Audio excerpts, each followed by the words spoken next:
I'm James Grimmelmann. I'm a professor of law at New York Law School. But before I was a legal academic, I was a computer programmer. And that really informs my work.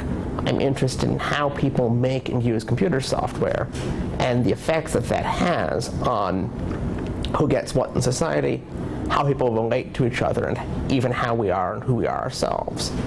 So I focus a lot on powerful intermediary platforms, the large institutions that dominate and create the web today, and how those shape not necessarily the relations individuals have with them, but the relations people have with each other in the shadow of those institutions.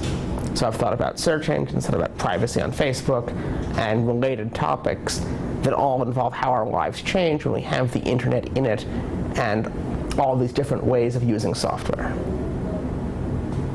At the conference yesterday, I talked about ethics of copyright. Not in the sense of is copyright itself ethical, but the prior question. What do people think about when they think about the copyright system? Or if you prefer, what does copyright think about when it thinks about us?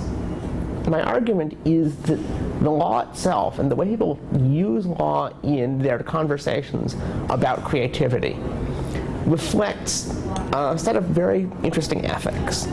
There's this sense that when you create something and give it to somebody else, you stand in a certain kind of ethical relationship to them, and that people have expectations about how that relationship should be characterized. Traditionally, and I think the dominant view in the law, has been that this relationship should be characterized by free market exchange. That the author and the audience are in a commercial relationship to each other, but that it's a voluntary, respectful exchange. The audience is expected to be a fan, to appreciate the artist, to have a human interest in them, not merely the latest work and grab it and don't care about who made it. And the author is similarly expected to have some regard for the audience as fans and people who have autonomy that needs to be respected.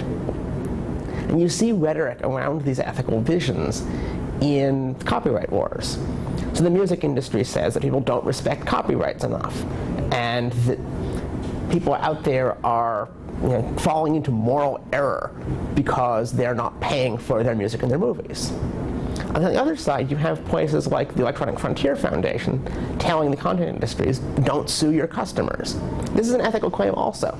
It gives them a special ethical standing as customers, a right to not be sued, and an expectation that the content creators need to come back to them in a spirit of fair negotiation. And what these visions have in common is an actual focus on marketplace exchange as the norm.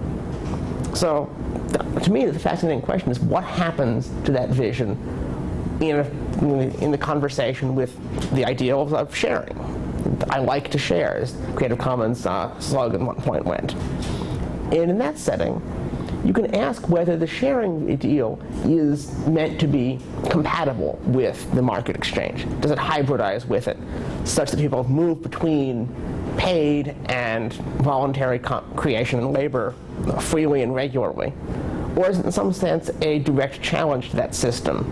Do people who say, I'm sharing with you because I care about you, implicitly also say, if I charged you for this, I wouldn't care about you, and therefore people who do charge you for creative works don't care? And so those are the kind of questions I'm interested in, and I came here to have a conversation about.